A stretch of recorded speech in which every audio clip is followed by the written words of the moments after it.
Почитувани гледачи, добро дојдовте. Ново издание на вашата емисија Агроспектар со нови содржини кои што се за ваша едукација и информирање за квалитетно земјоделско производство. Во Агроспектар секогаш ги согледуваме состојбите во аграрот, ќе почнеме со времето, ќе се осврнеме на моменталните состојби во аграрот, меѓутоа ќе проговориме и за новините кои доаѓаат од фитофармацијата, а се мощне значајни за заштита на растенијата. Со нас е професор доктор Ристо Вучков. Професоре, добро ни дојдовте. Добро ве најдов вас и редовните гледачи на КТВ телевизија. Опште впечатокот дека ова лето имаме нестабилно време кое што не е во прилог на земјоделското производство, чести врнежи од дожд, град, меѓутоа и варијации на температурите. Во каква кондиција се наоѓаат културите со оглед на тоа дека времето не е во нивен прилог? Точно е тоа што рековте. 2020 година, мора да кажеме, очекувајќи го летото сега, бидејќи сме сред лето, очекувајќи сега еден константен топол период за нормални берби, како на градинарските култури, куртовска капија, на грозието и така натаму, ние буквално 2020 ќе ја квалификуваме како многу променлива година, година која не е наклоната кон земјоделските производители и ова што се случува по однос на таквите врнежи во август кои ги имавме, ќе обусловаат понатамошни реперкусии кон квалитативниот аспект на производството, а и понатамошниот квантитативен аспект по однос на наредните години кои доаѓаат. Тоа го зборам од причина, бидејќи од стручен аспект морам да кажам дека ние при такви временски неприлики, неколку дена температури до 38 степени, за само ден-два ние имаме цели 15 до 20 степени промена на температурата. Проследена со студен дожд, понегде и град, еве мора да кажам тие авионите кои беа ангажирани, ова година, бога ми, спасија доста голем дел од производството, бидејќи само Кавадаречко, Велешкиот, Неготинскиот регион, знам во неколку наврати каде што беа веќе надвиснале градобитни облаци, со навремена реакција се трансформира во дожд и тука имавме спас од градобитноста. Но ако имавме спас од градобитноста, тука сега ќе излезат на површина оние други суштински неприлики. Дождот во нормални количини е добробит за нормална снабденост на почвата со влага, тоа значи трансформацијата на храна и добар развој. Но под услов да имаме ние добра заштита, квалитетна стручна заштита. Наместо тоа, а за тоа нешто подолго ќе кажеме, наместо тоа времето успеа да направи одредени поместувања по однос на она нормалното по однос на добивање на квалитетно производство. А тоа нешто ќе го елаборираме покасно. Сега само да завршам со времето дека имаме такво време, долгорочната прогноза зборува дека таквото променливо време ќе продолжи, а еве на прагот сме, чим дојдеме септември месец, веќе денот е скоро повеќе од 2 часа пократок и ќе имаме пократок сончев зрак, по-неубитачен и тука ќе имаме на еден начин големи проблеми со нормалното диференцирање и на папките за наредната година и со сите други перформанси, бидејќи ова влага која падна дожд, знам Кавадаречко и повеќе од 80-100 литри врнежи од дожд има тука август месец, што е необично би рекле, и тука веќе ќе имаме реперкусии кон неквалитетното грозие и ред другите работи. Но тоа ќе го кажеме од тој физиолошки аспект покасно. Долгорочната прогноза зборува дека ќе продолжи така времето и ние буквално нема да имаме некој добар сушен траен период, како што знаеше да биде, во фаза на бербата на грозието, бербата на куртовската капија и другите култури кои се одвиваат там, бербата на јаболкото и ред други култури кои значат многу за Република Македонија. Инаку од аспект на хидролошката состојба мора да кажеме дека сега е задоволителна, бидејќи и акумулациите и полскиот воден капацитет на површините, иако е шараноликоста присутна, бидејќи негде имаме повеќе врнежи од дожд, а негде на вистина немаме врнежи и треба наводнување. Така да, она видоизменето време е заботна она глобална климатска промена во светски размери, бидејќи сведоци сме по оние информации кои ги добиваме од светските куки, дека навистина еве сега во Америка пак некои урагани се јавуваат, кои голем дел од населението мора пред време да се евакуира за да не погине. Или она што во Австралија се случи во текот на вчерашниот пред ден-два, каде што имаме врнежи, интензивни врнежи од снег. Таму е сега зима. И нормално, меѓутоа во последните не знам колку години немале такви нагли врнежи. Значи, со еден збор, сакам да кажам дека глобалната климатска промена тек ќе ги покажува оние пропусти или негрижи кои ги има човечкиот род за обстојба на земјината топка. Еколошката свест секогаш е потисната од таа економска свест, економски рачун, профит од природата, а да не им возвратиме ништо, и тука доаѓаме до онаа суштина на губиток, постепенен, но сигурен губиток. Тоа после тешко се враќа. Тоа сега пред некој ден имаше во Канада колку илјадници хектари најквалитетна шума, што беше фактички една суштина за за таа озонска обвивка, за чиста средина. Тоа се е експлоатирано од дрвните индустрии, бидејќи било потреба за човечкиот род. А со не баш така јака грижа за да се тоа обнови. Сите тие работи, еве тоа е само еден сегмент, а има многу други такви, почнувајќи секој од себе, ние мислам дека еколошката свест е на многу ниско ниво. Барајќи ги економските интереси, па макар и на губиток на животната средина, дали е тоа загадување на воздухот, дали е тоа било која друга работа, ние не им придаваме значење за да оствориме некој профит. А тоа ден порано или покасно ќе не кошта нас, но повеќе генерациите кои се по нас. Ке се осврнеме и на состојбите во аграрот, каков е импулсот од теренот, што е актуелно во воштарството, во градинарството, тутунопроизводството, хортикултурата?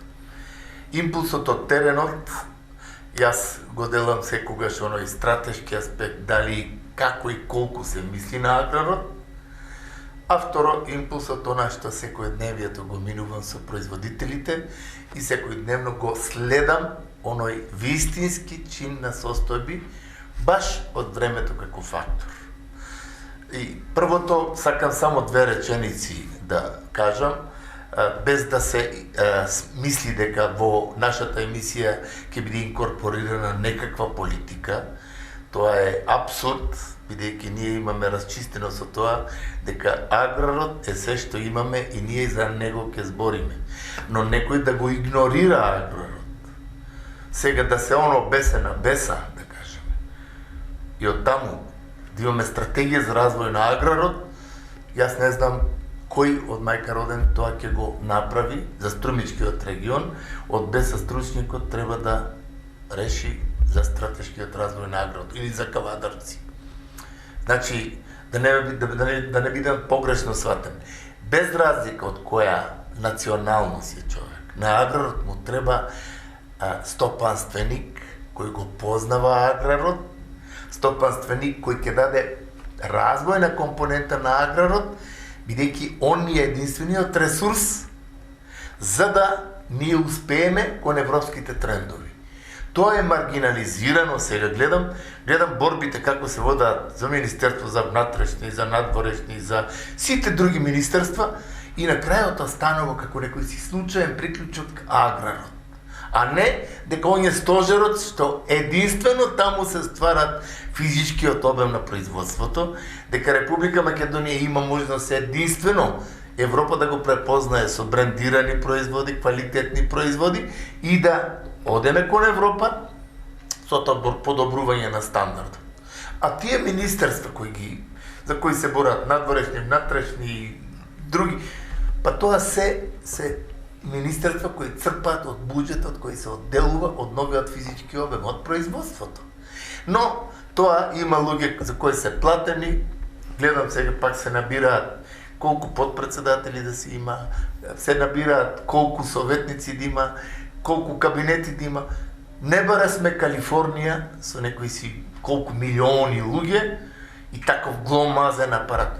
Но тоа ден порано ќе се санкционира, бидејќи нема кој да го издржи тоа. Младите ја напуштаат земјата, младите напуштаат онаа што стварано физички обем, производството сега, се со грозието, ако не се реши стратешки тоа дека тој производител, таа лозарска фамилија произведува и треба да биде почитувана и цената, бидејќи има квалитетни сировини кои секогаш освојуват први места. Кавадарци освојува секогаш први места на највисоките рангирани вина во светот. И сега да биде обезвредната и омаловажена фамилијата која ствара тој производ, тоа е навистина нечесно. Тоа е моето видување за таа работа. А тој импулс од теренот, ова недела што констатира врз основа на оние лабораторијски видувања, врз основа на следливоста на времето и сета состојба. Тој импулс од теренот е крајно негативен. Тоа многу кавадарчани ќе го видат сега, вика професоре имам подпражување, вика на целиот насад.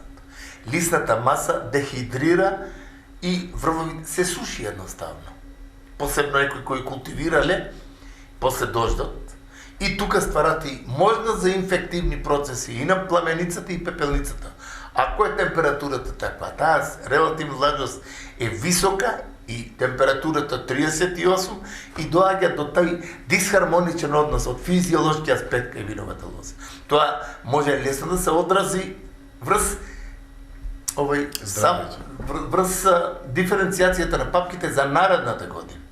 Сега, голем дел од лозарите, јас сум сведок на тоа, а секој кој, бидејќи ова наша емисија има голема гледаност, и од колеги агрономи кои го разбираат физиолошкиот контекст на виновата лоза. Ние ова година што имаме, поради таквото време? Ние имаме најмалку 15 до 20 дена порана пигментација кај виновата лоза. Значи, таа уште не дооформено зрното почна со пигментација, со таа боја. А тука тој дисхармоничен однос е поради многу причини, каде што гроздот уште не дооформен, тој почнува со пигментацијата и зрното не го добива оној сјај и она големина и она нормална трансформација на киселините во шеќери, што е најважното, да гроздот има шеќерни единици, тука е ускратена таквата состојба. Тука има дефект, една несинхронизираност. И што уште значајно, пред затварање на гроздот, испуштен еден момент од пепелницата. Сега се стварат услови, професоре, добар ми е гроздот, однатре почнува со сушење и долниот дел од гроздот веќе ми е овенат. Значи, инфективните процеси кои беа внатре, пред затварање на гроздот, несоодветно заштитено, или пак од дождовите се створи дополнителен услов, и тука има губиток на приносот. Од друга страна, таму, нема каде што нема пепелница. Ова година мора да кажеме дека пепелницата успеа да се инкорпорира, бидејќи немавме ние буквално зима, каде што сите фрукти тие органи зимски кои превзимаа, ние пролета имавме пепелницата уште многу рано. Оние мудри лозари и агрономи кои ја знаат физиологијата, дека во тој период, тој прв примарен чин на зараза, успешното заштитување е решението за пепелницата. Тој се испушти и многу од производителите, кај десертните сорти, а сега и кај винските, професоре вика, имам пукање на зрното. Порано немав, сега имам. Тоа се некротизираните места, кај што зрното кога се гои сега, некротизираното место тука нема меристемски карактер на делба да расте и тука доаѓа до пукање. А тоа е влезна врата за ботритисот, кој за само неколку дена, еве сега по врнежите од дожд, за 2-3 дена гроздот е цело опфатен со ботритис. Значи тука е испуштен тај момент на заштита, иако голем дел од производителите мислат дека имат многу прскање направено и пак нема резултати. И акцентираат дека препаратите не се добри, па ставаат 2 препарата за пепелницата, и колис го стават, и каратанот го стават, и други стават.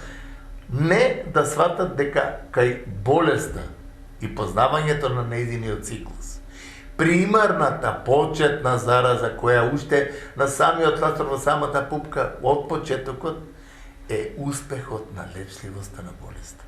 А чим таа фруктифицира и милиарда нови конидии или овидии пуште, тука веќе ние не можеме да имаме 100% на заштита, бидејќи тука еден мал дел да се испушти, а дел од препаратите, дел од нив имаат и од патогените имаат и одредена брзо стекнување на резистентност, и тука се случува да ние имаме појава на пепелници. И пепелницата ова година кај виновата лоза буквално направи хаос кај десертните сорти и сите си го знаат пропустот. Сега мора да кажем дека има исклучоци, поедини добри познавачи на физиологијата на растенијето, добри познавачи на циклусот на развојот на болеста, во прво време отидоа со тие директни, јаки, со нокдаун ефект, средства на база на сумпурот. Пламеницата буквално оваа година и ја немаше. Сега може да се јави во покасни фази, бидејќи имаме врнежи од дожд, а таа е фикомицетна габа, чим има врнежи од дожд, таа може да се појави. На старите, на младите ластари и така натаму. Значи, со еден збор, сето тоа пореметување од времето, сета таа неквалитетна, ненавремена, нестручна заштита обусловува да голем дел од производителите изгубат дел од производството. Има производители до пред неколку дена вика ни тераше вика многу убаво лозијата. И сега вика застана со развојот, со порастот и со сите работи. Значи настанете инфективен процес. Тоа у лабораторија кога ги тие гледам тие работи, значи кога е некоја инфекција стопирана, локализирана, тука 100% не може да бидеш сигурен, ефикасен. Дел да остане, почнува фруктификацијата и со појак интензитет да. И сето тоа е присутно кај нас во лозарството. И сега производителите се фрапирани со тоа, сега ако пак продолжи со врнежите од дожд за сортите кога ќе почне поинтензивна трансформација на киселините во шеќери, тука секоја рана од пукнатина од пепелницата, секој оштетување од гроздовиот молес, ние това на почетокот од годината го зборевме, секој оштетување е влезна врата за ботритис цинереја. И тука се јавува она гниење на целиот грозд за многу кратко време. И се случуваат тие работи што се случуваат. Друга приказка сега, уште не се го почувствувале тоа производителите, лозарите, а тоа ќе се случи сега, во периодот кој следува, еската или апоплексијата. При такви временски прилики, при кога имаме врнежи од дожд, таа ќе бележи интензивен чин на ширење. Сега чим до септември, до крајот на септември, до таа повлекување на асимилатите, ние ќе видиме една експанзија на ширење на еската. Бидејќи таа требаше да се санкционира кога зборевме на почетокот, кога има еден чокот, да се санкционира и да може да се делува за здрав квалитетен насад од винова лоза.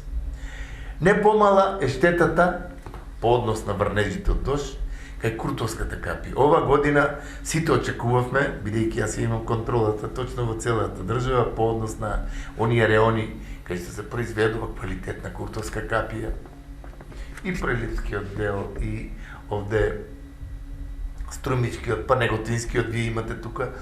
Значи, Куртовската капија сега со тие промени на времето, доколку не се заштити на време. Значи, вирусите може да направат голем чин на штета и пламеницата за само неколку дена може да го уништи назад. Значи, тука тај стручен пристап, тој континуитет на квалитетна заштита е неминовен. Но ние мора да кажеме, во Република Македонија нашиот земеделски производител уште употребува препарати на слободна основа, на основа на некоја си свое видување, без да се следи болест, кога е примерната зараза, кога треба да се делува за успешна заштита од одредена болест или штетен инсект. Имаме неконтролирана примена на пестицидите. И тоа дво- или трократно зголемено. Не само за кавадарци, тоа и Неготино, тоа и Гевгелије. Струмица 2 пати повеќе од овие реони, бидејќи таму имаме интензивно пластеничко производство и производство на отворено. Тоа има 2-3 култури. Таму пестицидите сигурно 2 пати повеќе се користаат од колку во лозарството. Лозарството 4, 5, 6, некои 7 пати прскал. Меѓутоа во корнишонот, во градинарството, корнишонот, краставицата на секои 5-10 дена мора да се прска. Пиперката исто така, доматите. Сите тие градинарски култури барат поинтензивна заштита, но и стручна примена на средствата. Наместо тоа, а целта на нашите едукативни емисии сега сакам да кажам дека е токму тоа, значи неминовна е едукација на земеделецот.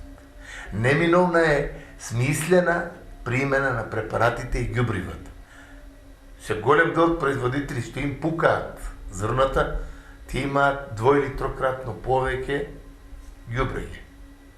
Имаат дисхармонија во самата исхрана. И нешто кое е најсимптоматично е во оваа недела во Валандовскиот регион.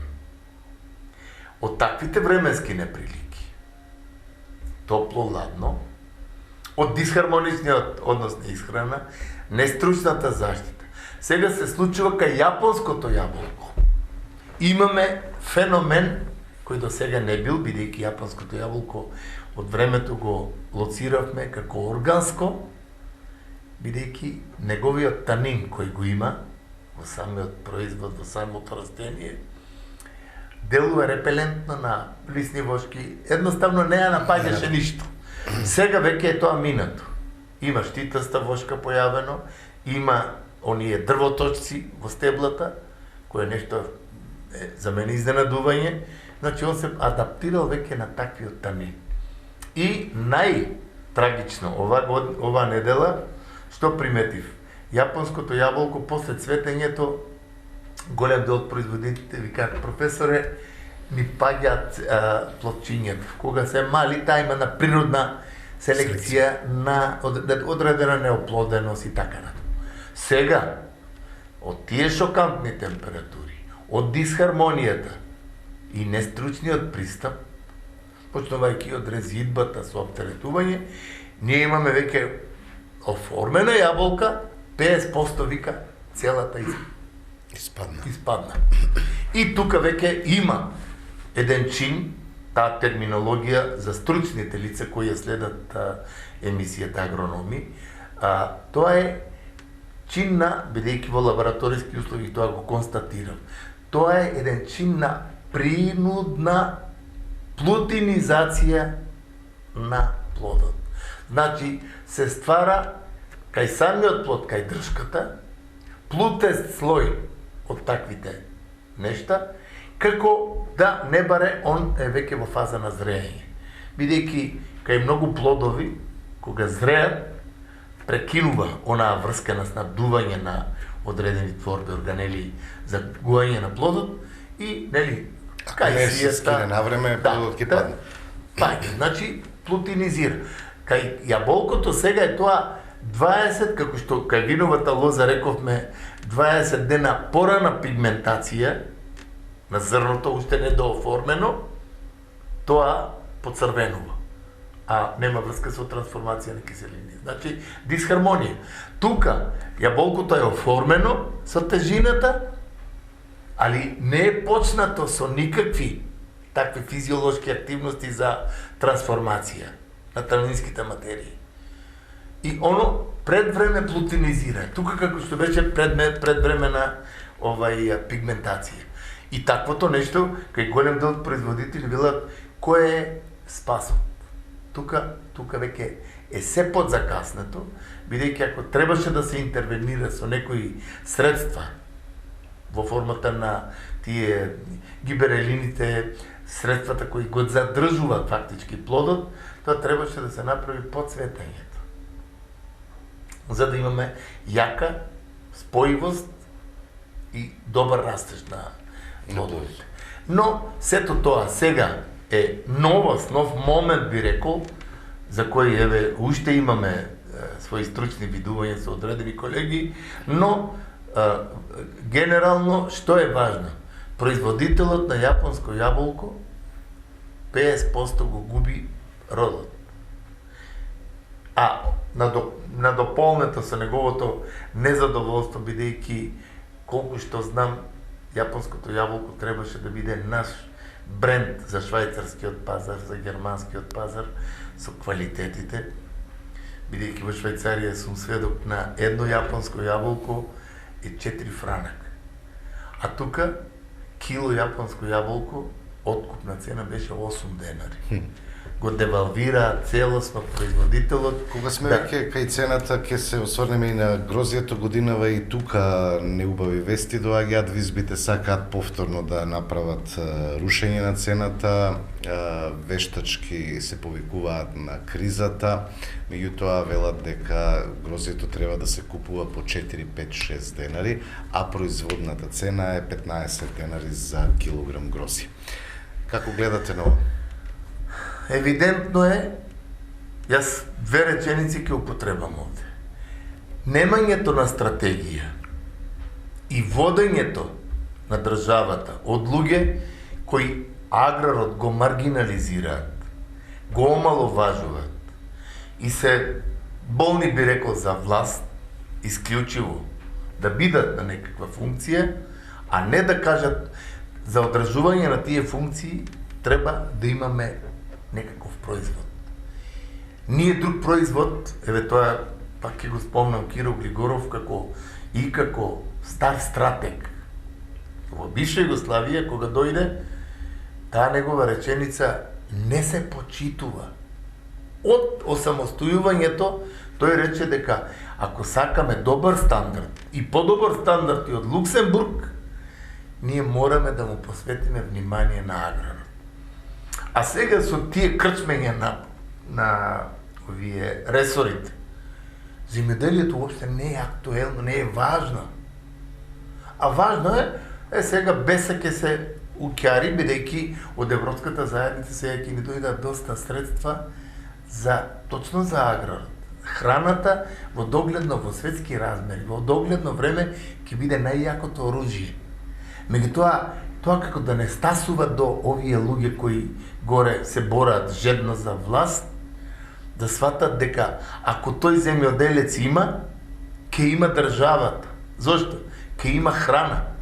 А храната е основната единка за екзистенција на човечкиот род. И дали не го сваќат, дали не сакат да го сваќат, или е тоа лесна дисциплина, луѓето што лесно може да ги трансформират, за тоа што дел од нив викат, ако ни треба храна, ќе си увеземе. А за да увезеш треба да имаш средства. А немаме ние некои рудни или други извори и богатства. Со еден збор, тоа што го рековте. Мене ми е толку жал кога некнија пред известно време ја злоупотреби и корона состојбата што е и со се, и да излезат со таква омаловажувачка цена по килограм грози. Да нема, буквално во Република Македонија сега асталските сорти се собрани во овие хладњачи. И луѓето си плаќаат за тоа и чекат сега да има некое побарување. Значи, ставени се во свршен чин, примерна белешка без цена. Колку ќе оде, ќе видиме. Значи, немањето на стратегијата да произведува производителот во Република Македонија било што за познат купувач, по позната цена и познат период на плаќање, ние од државата не може да очекуваме ништо. Гледам дека аграрот е максимално игнориран. Сега јас лично против БЕС-а немам ништо. Нека бидат првите луѓе од сите министерства, без разлика од која националност. Меѓутоа се декларира, треба да дојде креативен човек, способен човек, човек духовно што мисли за Република Македонија, што мисли за обстојбата на државата, а не да дојде формално на власт за 4 години што ќе се спечале или узурпира и после тоа не сум веќе политичар. Таквите нешта се многу препознатливи и затоа кај нас веќе имаме една апатичност, бидејќи кога пуштаме било кој канал на телевизија, ние имаме значи владата, ресорите, кој ресор кој да го земе, крчмење на тоа нешто, демек што народот го дал да го некој крчми. Да, во таа смисла, но треба тоа да биде во интерес на тој народ. А кога сме кај земеделското производство, само ще тоа да го кажем, ако не застане стопанственик од аграрот, што го знае аграрот, и направи тим од луѓе експерти, што го знаат аграрот, ние подобри денови во Македонија не може да очекуваме. Ке имаме препирки, ке имаме секогаш, таа е сувопарна политичка, дневно-политичка борба, а не стратешка. Едно ВМРО треба да излезе со свој програм подобар од тој што е. И ние да гласаме за тоа дека е подобро за нас. Тие се занимаваат цело време со Зоран Заев, што правил, како правил и сега продолжуваат со истото. Што ќе прави сега, ќе прави власт, што ќе прави, а не ние ќе направиме тоа и тоа ако сме на власт. Едноставно, сето тоа кај нас предизвикува една апатична работа, а јас бидејќи сум во аграрот, го гледам еланот кој и лозарите во Кавадарци, и Неготино, и Гевгелија, и со сите што контактирам, го губат основниот елан за да произведуваат храна. А тоа кога се случи, тоа ќе биде лошо за целата наша држава. Продолжуваме понатаму со емисијата, следува новина од фитофармацијата, нов производ за заштита на растенијата, да погледнеме за што станува збор.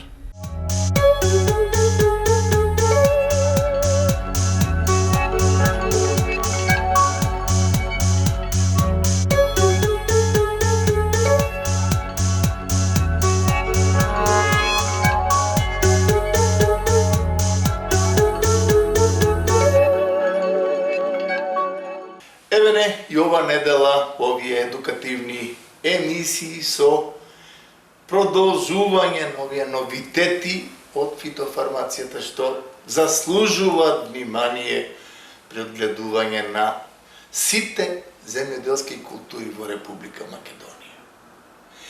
Таквиот серијалот новини се наметнува и како неминовност, бидејќи она што е ново, навистина веќе се препознава со онаа помала токсичност, со механизмот на делување, со економските параметри и ефикасноста која постигаат таквите препарати.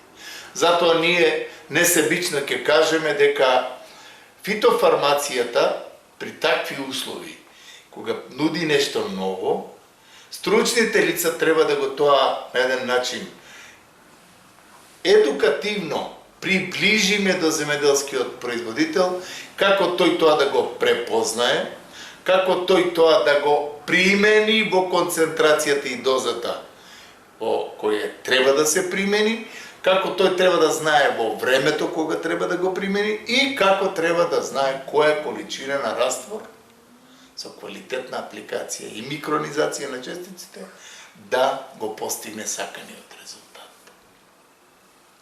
Ние ова недела ќе кажеме за не е тоа новост. Тоа ќе можеме да го слободно наречеме супер новост.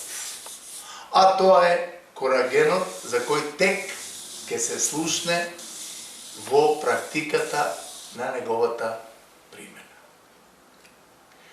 Мора да кажеме дека за она најново за Струмичкиот регион, оние најнови резултати оваа сезона, иако беше специфична, рекоа за тутата, ова е навистина крајно квалитетно решение.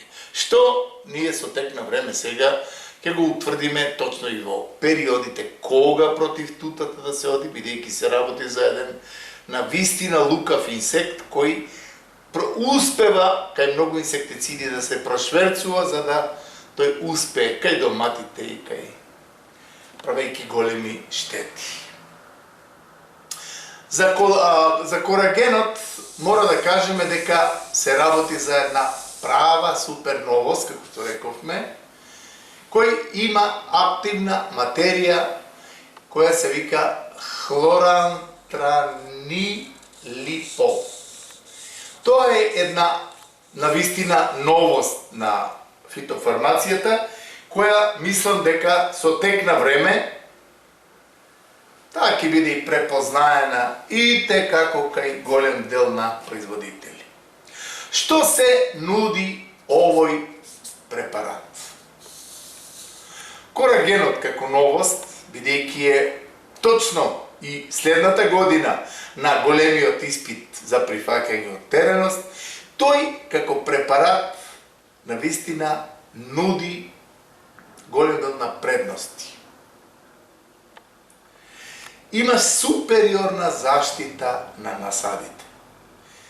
Значи, кога збориме насадите, тука немаме селекција, да кажеме, кај некој од насадите. Туку, почнувајќи од виновата лоза за гроздовите молци, продолжувајќи кај овошните насади за јаболкото, продолжувајќи во градинарските култури, кај доматата, каде што мора да кажеме тоа што е многу значајно, да каренцата е само еден ден, значи многу значајна работа, со јак контактен и дигестивен ефект при неговата примена. Што е многу значајно исто така, препаратот е компатибилен во програмата на интегралната заштита. А тоа нешто значи многу, компатибилноста да биде точно во овој права форма за постигање на одреден квалитет со неговата апликација. Се работи за чисто и нов инсектицид од таа нова генерација, со која се контролираат сите значајни штетни инсекти од лепидоптерите, кои представуваат и најголема група, кои се припадници на многу видови штетни инсекти, кои прават големи штети во земеделското производство. Значи, корагенот си има свој нов механички дел механизам уствари на делување на штетните инсекти, каде што постигнува со неговата апликација комплетна заштита против штетните инсекти и е многу селективен за корисните инсекти кои представуваат опрашувачи кај растенијата. Значи, голем дел од истражувањата, досегашните истражувања, кај нас ке имаме тек по секој од културите нови моменти за нашите специфични услови, како и кога да се применува, покажа дека тој не е штетен за цицачите, не е штетен за птиците, не е штетен за пчелите, не е штетен за црвите и представува еден навистина фантастичен инсектицид кој е сврстан во таа еколошка заштита, бидејќи има многу ниска токсичност и примена со многу мали дози на примена. Што е значајно за корагенот? Кои предности всушност ги нуди? Тој има една фантастична заштита. Прво, има многу брзо делување кај инсектите, што е многу значајно, да тие не обавуваат дел од циклус и да тој стекне некаква резистентност. Ја прекинува исхраната на штетните инсекти веднаш после примената. Заштитата со апликацијата на насад е долготрајна. Значи, насадот е всушност безбеден, исклучително ефикасен, со многу мали количини на примена. Што е друго значајно? Тоа што го и рековме. Исклучителни еколошки особини, со кратката каренца рековме, за доматата е само еден ден, и е компатибилен со програмата на интегралната заштита и е поволен токсиколошки со своеврсна екотоксиколошка, со изврсен екотоксиколошки профил. Важно, што другите секои препарати и го немаат, важно е тоа што тој има една позитивна особина и е компатибилен и може да се меша и со други препарати.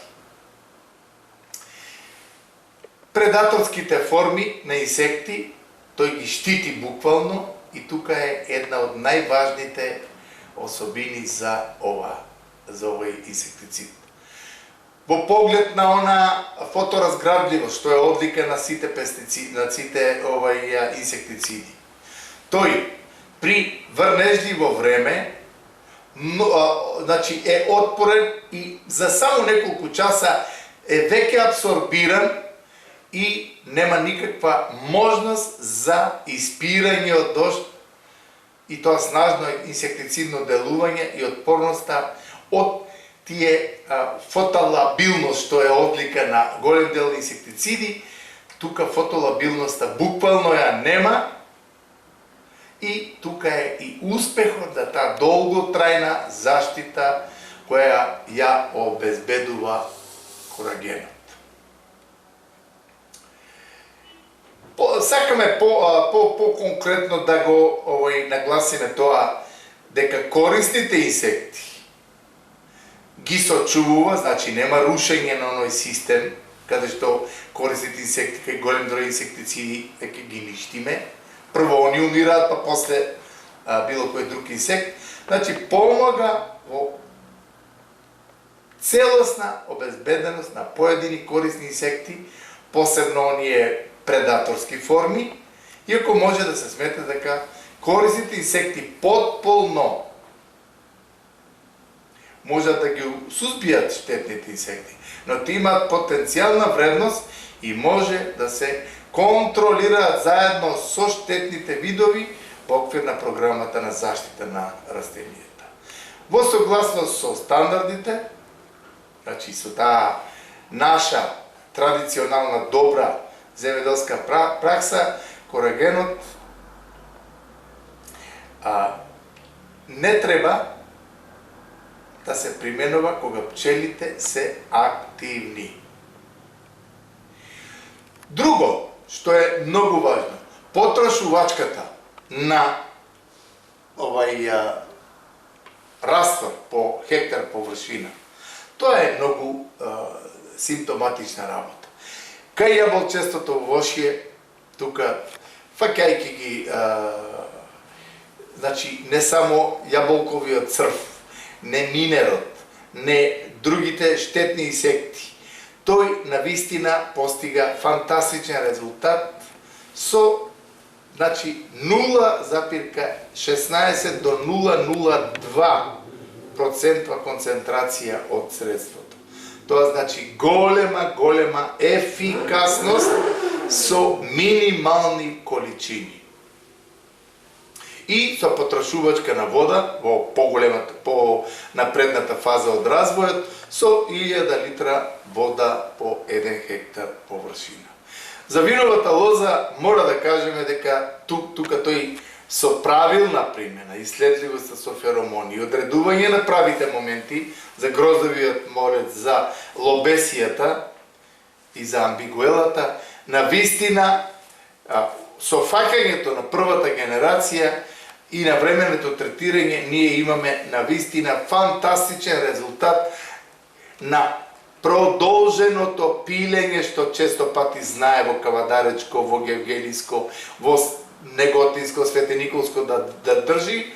И тука ларвите од првиот до третиот ларвен стадиум тој ги фаќа и тоа пилење на гасениците со концентрација од само 0,015 до 0,018 се постига фантастичен квалитет. Но тука мора да се внимава на тоа, од стручно-практичен аспект, да количина на вода во тој интензивен пораз, кога ластерот веќе во добар развој, биде од 1000 литри по хектар и максимална микронизација на честиците и добра турбуленција која го опфаќа целото растение со надземните делови.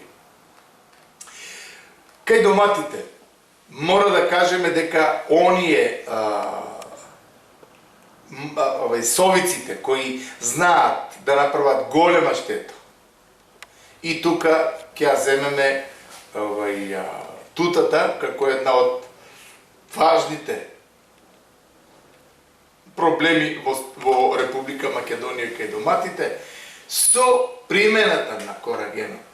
Ова година голем дел од производители велат: професоре, ние добивме веќе фантастични резултати и следната година корагенот ќе ни биде чистач од тој опасен штетник тута апсолута, но тука треба да се исто така внимава на количината на раствор по хектар површина и примената на концентрација, за која треба секако стручна консултација за моментите на третирање, концентрацијата и дозата и нормално примената на средството во кој период, во која фенофаза од развојот. Бидејќи со превзимање на првичните појави на тутата со оние мамци, ние веќе имаме контрола на присуството, не дозволувајќи да дојде до оној шин на перманентно пилење кое треба да се следи, за да може да имаме ефикасност во сузбивањето на тута апсолута како еден од најопасните штетници во овие неколку години од кај доматите. Компировата златица. Значи, таа е веќе со примерата на корагенот, навистина имаме фрапантни резултати уште од првата генерација, каде што има еден вистински голем чин на ефикасност, кој е нешто импресионира со квалитетна заштита на компирот од компировата златица. Таа потрошувачка на раствор, зависно од видот, каде што се применува. Тука, ако рековме кај јаболката дека во полниот пораст треба да е 1000 литри по хектар, кај виновата лоза исто така потрошувачка на вода по 1000 литри по хектар. За доматата тука имаме помали количини на користење на на вода, и тоа од 200 до 400 литра е сосема доволно, нормално со добра микронизација на чесичките и карактеристиката за корагенот, само ден пред бербата на доматите корагенот може да го постигне својот резултат и после тоа да се слободно бере. Така е првичната порака за чистењето на тутата од самиот надземен хабитус на растението. Со еден збор, оваа новост, како првична, да кажеме, во текот на оваа година, наредната година исто така ќе биде секако во игра, и тоа во лозарството, во овоштарството, во градинарството и цвеќарството слободно може да корагенот биде еден прав контролор со голем број на предности по однос на супериорна заштита на насадите со своите карактеристики и од еколошкиот аспект за кој зборевме и од оние други квалитативни особини кои ги поседува корагенот 20 SC.